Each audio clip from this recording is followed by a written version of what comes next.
E aí, pessoal, estamos iniciando mais uma videoaula, agora entrando no estudo de derivada da função paramétrica, ou de curvas parametrizadas, tá?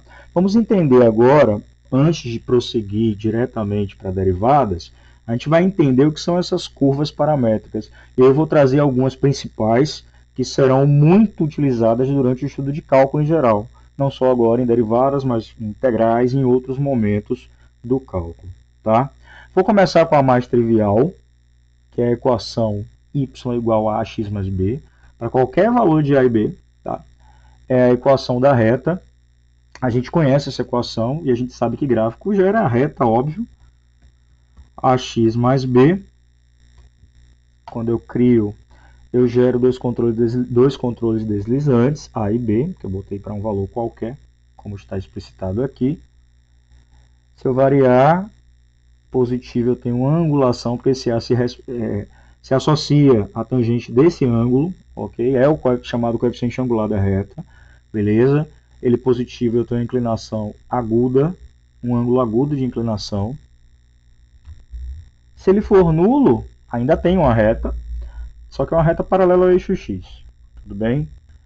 Inclusive esse valor de b, que é o valor onde essa reta intercepta o eixo y, ok?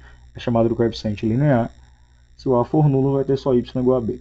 Se o A for negativo, a angulação é obtusa, tá? O ângulo é obtuso, e o coeficiente angular é negativo. Né? O coeficiente angular é negativo, inclinação, ângulo de inclinação obtuso. Beleza, recapitulamos reta, mas o que me interessa é parametrização para essa reta. O que será uma parametrização para essa reta? Eu falo uma porque a gente pode ter N possibilidades. Eu vou trazer aqui a mais simples de todas. Tá? O que é parametrizar uma curva? É colocar as variáveis que aparecem explícitas nela, né, aparecem corriqueiras nela, nesse caso o y e o x, e colocar essas variáveis em função de uma terceira, de uma outra. Tá? Isso para o plano. Para o espaço vai ser análogo, mas vamos ver no futuro. Então, pensando em curvas planas, de funções planas, que geram gráficos de figuras planas, eu vou colocar essas variáveis, essas duas variáveis, dependente e independente, em função de uma terceira variável. Então, elas duas passam a ser dependentes de uma terceira variável. Por exemplo, para a reta, eu posso ter esse formato de parametrização. O que significa? Eu estou colocando x igual a uma outra variável t, esse t é real também, para poder gerar todos os pontos da reta, porque a gente sabe que o domínio disso aqui como uma função é r, para poder gerar a reta infinita, beleza? Se eu considerar o x igual a um t, que é um parâmetro, o y será escrito como um at mais b, porque o y antes era ax mais b. Como eu estou chamando x de t, y será um at mais b. Eu posso colocar vários tipos de parametrização. Escolhi esse, mas se eu escolher qualquer outro, vai gerar a mesma reta. Tudo bem? De maneira mais rápida ou mais devagar, assim que eu atribuir valores aqui em t. Tá?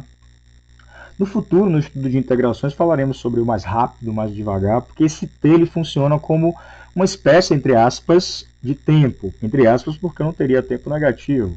Então, ao manipular aqui os valores, eu vou ter os vários pontos x e y, de coordenadas x e y, marcados no meu gráfico, na minha reta. Ok? Bom, então, eu já conheço essa reta, eu sei desenhar ela nesse formato. Se eu digitar esse formato também, se eu pensar nesse formato, que acontece o seguinte, para encontrar valores dos pontos que eu marco no plano cartesiano, eu tenho que obrigatoriamente atribuir valores em t. Por exemplo, se t for 1, o y vai ser a vezes 1 mais b. Nesse caso, é só multiplicar 1.1 por 1 e somar com 2.1. Tá? E aí vai, eu vou ter os vários pontos da reta. O GeoGebra tem um comando específico para trabalhar com funções paramétricas, que se eu tiver esse formato e digitar nesse comando, vai aparecer o desenho dessa mesma reta que eu já conheço, ok? Olha só, o comando é o seguinte, se eu digitar curva, pegando o primeiro comando que aparece, que é formado de expressão, expressão, variável, valor inicial e valor final, eu vou obter a parametrização, né, usando a parametrização, perdão, da minha reta, eu vou obter o esboço dessa curva parametrizada. Eu não precisaria necessariamente saber que é uma reta, eu poderia saber a partir da inclusão aqui, tá? Olha só, se o que significa esse comando? Como é que eu trabalho com esse comando? A primeira expressão se refere à primeira variável do meu plano cartesiano, a variável independente da minha curva. Nesse caso, o x. Tá? Então, eu estou dizendo, quando eu coloco t aqui, que a minha variável x vale t. A segunda expressão equivale à variável ordenada, tá? A variável dependente, perdão. A minha variável dependente, que antes dependia de x, agora também depende de t, porque o x depende de t. Ela tem que expressão em função de t? A t mais b. E qual é a minha nova variável da curva? Como as variáveis que eu tinha antes, elas estão agora relacionadas com o t. A variável da curva, que manda na curva, para poder gerar os pontos, é o próprio t. Tá? Qual o valor inicial, qual o valor final? O GeoGebra, para eu traçar uma reta, que é esse gráfico aqui, eu preciso de infinitos pontos. Então seria um intervalo de menos infinito a mais infinito. Mas se eu digitar isso aqui no GeoGebra, não vai construir a reta. Vai ter esse problema com o intervalo de menos infinito a mais infinito. Tá? Mas eu posso improvisar colocando um intervalo bem grande. Colocar bem grande de menos 1000 até 1000. Claro, com minha tela limitada vai aparecer esse segmento de reta. Se eu aumentar, vai continuar a diminuir, vai aparecer ela aqui. Tá? Só vou voltar. A gente sabe que vai ser infinito. Bom, quando eu desenhei esse comando de Enter, apareceu o formato paramétrico dessa reta. Claro que aqui está limitado entre menos 1000 e 1000. Mas é o mesmo formato se o t fosse real. Ok? Aí eu teria essa outra reta, claro, mudando o comportamento do A e do B. Isso é um formato que eu chamo de paramétrico. A chave, o GeoGebra não coloca aqui a gente no papel, geralmente a gente coloca desse jeito, né, a chave, e aí coloca x eu estou chamando de t, automaticamente y, que dependia de x, passa a ser at mais b. Tá? Esse é o chamado formato paramétrico para a reta. Uma parametrização para a reta. Beleza? Bom, eu vou ficar por aqui que eu vou mostrar outras parametrizações daqui a pouco. Beleza? Aguenta aí. Então, pessoal, vamos ver agora uma parametrização para a nossa função, para a nossa equação desse formato, que é a equação de uma parábola. Gera uma parábola no plano cartesiano, desde que A, B e C sejam reais e o A não nulo, porque senão vira uma reta se o A for nulo. Tá? Eu já sei o comportamento da parábola, né? Y igual a ax ao quadrado mais bx mais c. Digito, vão criar três controles. Isso envolve o A está relacionado com a abertura, com cavidade, negativo para baixo, para cima. O B, esse posicionamento aqui, mexe com o vértice. Nas nossas aulas de função lá do segundo grau, tem nas videoaulas, no GeoGebra você consegue entender muito bem esses comportamentos. E o C, onde intercepta o eixo Y. Qualquer dúvida, dá uma olhada lá sobre o comportamento de uma parábola. O que eu quero agora é a parametrização da parábola, ok? Assim como na reta, a gente pode trazer uma parametrização da parábola, estabelecendo que a variável x seja chamada de t, ainda com o t real. Se o x chamado de t, o y será at ao quadrado mais bt mais c, porque o y estava relacionado com o x desse jeito. Aí, estou chamando x de t, é só trocar no lugar de x, t. Beleza? De novo, se eu usar, vou esconder essa daqui, se eu usar o meu comando curva, expressão, a primeira expressão é para a variável x, que eu estou chamando de t. A segunda expressão, at ao quadrado mais bt mais c. E estabeleço que essa nova variável da curva é a variável t. Também não vou colocar de menos infinito a mais, vou colocar de menos 1000 até 1000. Tá? Pronto. Dando Enter, do mesmo jeito que a função do primeiro grau, a equação da reta, eu obtenho essa parametrização. Ó. Chamo x de t, o y automaticamente passa a ser at ao quadrado mais bt mais c. Né? Aí, a depender do valor, eu tenho as várias parametrizações das várias parábolas. Ok? Beleza, isso aqui é uma parametrização para a parábola, que é só colocar as variáveis em função de uma terceira variável, nesse caso t. Vamos ver mais uma parametrização, meu povo. E aí eu encerro e a gente continua as outras na próxima aula, tá? Aguarda aí.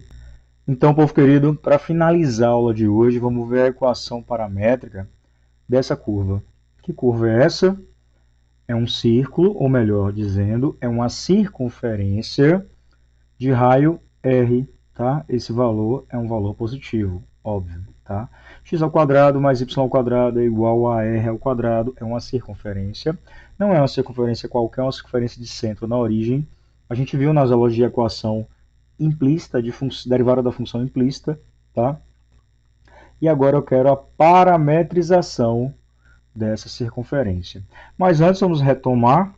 Se eu digito aqui x ao quadrado mais y ao quadrado igual a um Rzão, criei um Rzão por quê? Porque se eu considerar isso negativo, não vai existir curva, tá? E o que é esse Rzão? Se eu coloco o Rzão igual a 4, o raio da circunferência é 2. Ou seja, esse Rzão é exatamente igual a esse r ao quadrado aqui, que é o formato da minha circunferência, tá? Então, se aparece 4 aqui, significa 2 ao quadrado, ou seja, Rzão igual a r ao quadrado, implica que o r, o raio da circunferência, é o quê? A raiz quadrada desse valor. Tudo bem? Beleza. Deixar só até 4, mas eu posso aumentar, tá? Mudar, inclusive, com o meu controle deslizante aqui, né? Vou botar só menos 2. E vou botar 10. Pronto, vou deixar um raio maior. Beleza, aí ó, tá mais bonitinho. Por exemplo, se for 9, 9, pronto. 9, o raio é 3. Todas têm centro na origem porque está com esse formato, tá? Mas o que é uma parametrização para essa circunferência? Essa eu faço questão de mostrar um pouquinho do detalhe de como chega essa parametrização. Se eu considerar um ponto qualquer dessa circunferência, tá? Que tem essa equação, então, se eu jogar um valor de A no lugar do x, o y, isolando ele, será o quê? Passo para cá, mais ou menos, raiz quadrada de 9 menos x ao quadrado. Mas eu vou botar r, porque nesse caso r é 9. Tá? Mudando o r, também o ponto acompanha. Então, a coordenada y será SQRT, raiz quadrada, no GeoGebra, de 9, ou melhor, de Rzão, menos Azinho que eu estou jogando no lugar do x ao quadrado, né? Porque quando eu jogo o Azinho aqui, passando para cá, ok? Manipulem aí em casa. Então, eu não vou pegar o mais ou menos, porque não dá para gerar os dois, eu teria que gerar um, gerar outro. Quando eu gero ponto, ele será um ponto, se eu movimentar o A, ó, que pertence à circunferência apenas na parte positiva, pertence à semicircunferência, a parte positiva. Então, eu vou considerar aqui o ponto também de coordenadas Azinho e 0, que é a projeção desse ponto A no eixo X. Vou marcar o ponto também do centro, que é o ponto 0, 0. Tá? Vou ligar esses segmentos, vou ligar melhor esses pontos, perdão. Vou formar esses segmentos F, G e H, para que vocês enxerguem aqui um triângulo retângulo, ok? Aqui é um triângulozinho retângulo, beleza. Esse tamanho G aqui, esse segmento G, eu vou renomear, só para a gente perceber bem bonitinho, aqui é um tamanho X do ponto, tá? Ele não aceita x porque ele considera variável. Ele não aceita x. Aí para enganar o GeoGebra eu boto x grande. Pronto. Então isso aqui é um x grande. Mas é o x. É o x do ponto. De 0 até aqui é o x do ponto. Né? Vai mudando, ó. O x muda. E o h eu vou renomear. Possivelmente eu não vou conseguir chamar de yzinho. Vou chamar de yzão. É o y do ponto. É a ordenada desse ponto. É esse tamanho, ó. Exatamente esse tamanho. Esse F é exatamente o que, meu povo? Aqui sim eu posso estar renomeando bonitinho. É o R, é o raio da circunferência. Então, o R, o X e o Y se relacionam com o teorema de Pitágoras e dá isso. R ao quadrado é igual a x ao quadrado mais y ao quadrado. Não é à toa que essa é a equação da circunferência para um ponto qualquer. Tá? Ó. Beleza. Eu vou agora, deixa eu esconder esse rótulo do C, para não ficar aparecendo aqui, e vou traçar o ângulo entre esse segmento e esse segmento. Ai, traçar de novo, não é um segmento em um ponto, deixa eu desfazer. Pronto, vou traçar o ângulo entre esse segmento e esse segmento. Eu vou renomear esse ângulo e vou chamar esse ângulo de T, em vez de alfa. Tá? Deixar até destacado aqui bonitinho. O ângulo alfa, tá aqui bonitinho. O ângulo alfa tá aqui, nesse triângulo. A gente sabe da trigonometria no triângulo retângulo que se aqui é um ângulo T, alfa não, eu chamei de T. Criou como alfa, mas estou chamando de T. Esse ângulo T se relaciona com essa medida aqui. Isso é um cateto oposto a esse ângulo T, assim como o x é um cateto adjacente. Como é que eu posso montar essa ideia? Eu posso dizer que o cosseno, vou escrever aqui, que o cosseno de t será exatamente igual, vou usar a fórmula LaTeX, será exatamente igual à fração cateto oposto, que é o y, e aí eu posso dizer y aqui, sobre hipotenusa, que é o r. Isso implica, meu povo, que se eu passar o r multiplicando, o y será o quê? R cosseno de t, tá? Deixar aqui bonitinho, para o meu triângulo retângulo. A mesma coisa eu posso pensar no seno. Isso aqui é o cateto minto. Aqui era seno, perdão, viu? É cateto oposto. Então, deixa eu fechar aqui e redigitar. O y, tá? Esse ângulo e esse y, esse é cateto oposto. Então, o que é que eu lembro da trigonometria com cateto oposto? Cateto oposto sobre hipotenusa, né? O y sobre o r vai gerar o quê? Seno do ângulo. Então, seno do ângulo t. Vou botar até um espaço para ficar mais bonitinho. Logo, fazendo a multiplicação em cruz, y vai ser r vezes seno de t. Beleza? Ok. Da mesma maneira, esse x aqui é a medida de um cateto adjacente a esse ângulo. Então, eu vou dizer que o cosseno espaço t será igual ao cateto adjacente, que é x, sobre a hipotenusa, que é r. Isso implica dizer que o x será igual ao quê? A esse r multiplicado pelo cosseno de t. Tá? Pronto. Por que eu fiz isso? Porque isso aqui para a gente, tá? Eu estou relacionando as variáveis x e y com esse ângulo que eu chamei de t. Então, automaticamente, eu estou mudando, tá, a minha equação de um formato cartesiano para um formato paramétrico. E qual é a parametrização? Essa é a parametrização para minha circunferência com centro na origem. Se eu chamar x de r cosseno t e y de r seno t, pensando nesse t real, dando várias voltas aqui, tanto positivas quanto negativas, eu vou conseguir desenhar a minha circunferência. Tá? Repare que isso satisfaz aqui. Ó. Se eu jogar no lugar de x r cosseno, vai ficar r ao quadrado cosseno ao quadrado, e aqui vai ficar r ao quadrado seno ao quadrado. Botando r ao quadrado em evidência, fica cosseno ao quadrado mais seno ao quadrado, que dá trigonometria, isso vale 1. Tá? R ao quadrado igual a r, satisfaz, óbvio. Isso é a parametrização de uma circunferência, ok? Da mesma maneira, eu posso esconder isso tudo aqui. Melhor, vou esconder essa equação. Aí vou esconder essas coisas também. Esconder esse A, esse B, esse C, esse R, esse X, esse Y e esse ângulo. Beleza. Vou esconder esses textos também. Se eu digitar o mesmo comando que eu usei nas outras duas curvas paramétricas e colocar como primeira expressão R cosseno. Só que o que é esse R para mim aqui da equação? Esse R é a raiz quadrada do Rzão. Então eu vou escrever bonitinho. Eu já tenho criado aqui o Rzão, tá? SQRT do Rzão vezes cosseno de quem? De T, SQRT do Rzão, vezes seno. Eu estou botando SQRT, tá, gente? Porque eu associei essa curva que foi criada como círculo com o Rzão. Mas não é o Rzão que é o raio, é a raiz dele, tá?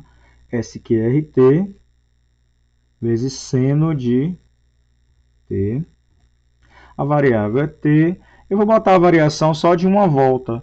Quando é uma volta angular, é de 0 até 2π. Aí eu consigo gerar o círculo. Mas se eu der as várias voltas, círculo não, minto, circunferência. Eu só quero a linha. Mas se eu botar as várias voltas com o T pertencente a R, eu também vou gerar a circunferência, só que várias vezes, ó. Vou riscar várias vezes, uma em cima da outra. Mas eu vou botar de 0 até 2π, que é uma volta. Aí a circunferência é criada, tá? E isso aqui é a minha parametrização. Não precisa aparecer raiz, o GeoGebra inclusive bota raiz de 9, ó. Ele nem calcula como 3, mas aqui, ó, é uma circunferência de raio 3. Aqui já é uma circunferência de raio... Pronto, parar aqui no... de raio 2. O GeoGebra não coloca a raiz de 4. Mas você pode usar um comando simplificar, eu vou fazer isso depois, em outras aulas, e aí ele calcula essa raiz. Beleza? Isso é uma parametrização para o círculo. Se você vê esse formato em algum lugar, um número, o x igual a um número vezes cosseno de um parâmetro, isso é o parâmetro, a nova variável é chamada de parâmetro, e y igual a um mesmo número, aqui o número é raiz quadrada de 4, ou 2, igual a seno desse mesmo parâmetro. Isso será uma parametrização para um círculo no formato x ao quadrado mais y ao quadrado igual a r ao quadrado, tá? É claro que essa parametrização é para um círculo com centro onde? Na origem. Estou pensando em todos os círculos com centro na origem. E se o círculo não tiver centro na origem, a gente já viu isso na aula de implícita, o formato dele, tá? É de uma equação geral da circunferência. Geral não, na verdade é uma equação reduzida ainda. Vou corrigir, tá? É uma equação reduzida. O geral seria se eu estivesse desenvolvendo esses produtos notáveis. Mas é uma equação reduzida com o centro fora da origem. Qual é o centro dessa circunferência? O ponto x0, y0. Quem tiver dúvida, dá uma olhadinha na aula de derivada implícita. Tem um momento que eu explico, nas aulas de derivada implícita, eu explico sobre essa equação. A parametrização é muito parecida com a anterior, você só vai acrescentar uma translação referente ao centro. No x você vai chamar de r cosseno θ mais o valor da coordenada do centro, ou da abscissa do centro, minto. E o y será o r seno θ mais a ordenada do centro, beleza? Mas aparece geralmente mais círculos nesse formato. Porém, aparecendo nesse outro, você já sabe que não é um círculo que está na origem, ok? Se eu somasse aqui, por exemplo, 2 e 3, significa que é um círculo que estaria em 2 e 3 como centro, tá? Eu teria aqui um 2, um 3, o centro dele estava aqui, o raio seria o mesmo. Eu vou parar por aqui. No futuro a gente pode discutir mais sobre parametrização do círculo e de outras curvas, ok? Na próxima aula eu volto com parametrização da elipse, da hipérbola e de outras duas curvas que são novas para a gente. Beleza? Valeu! Curte, compartilha e se não se inscreveu, se inscreve. Abração, meu povo. Tchau.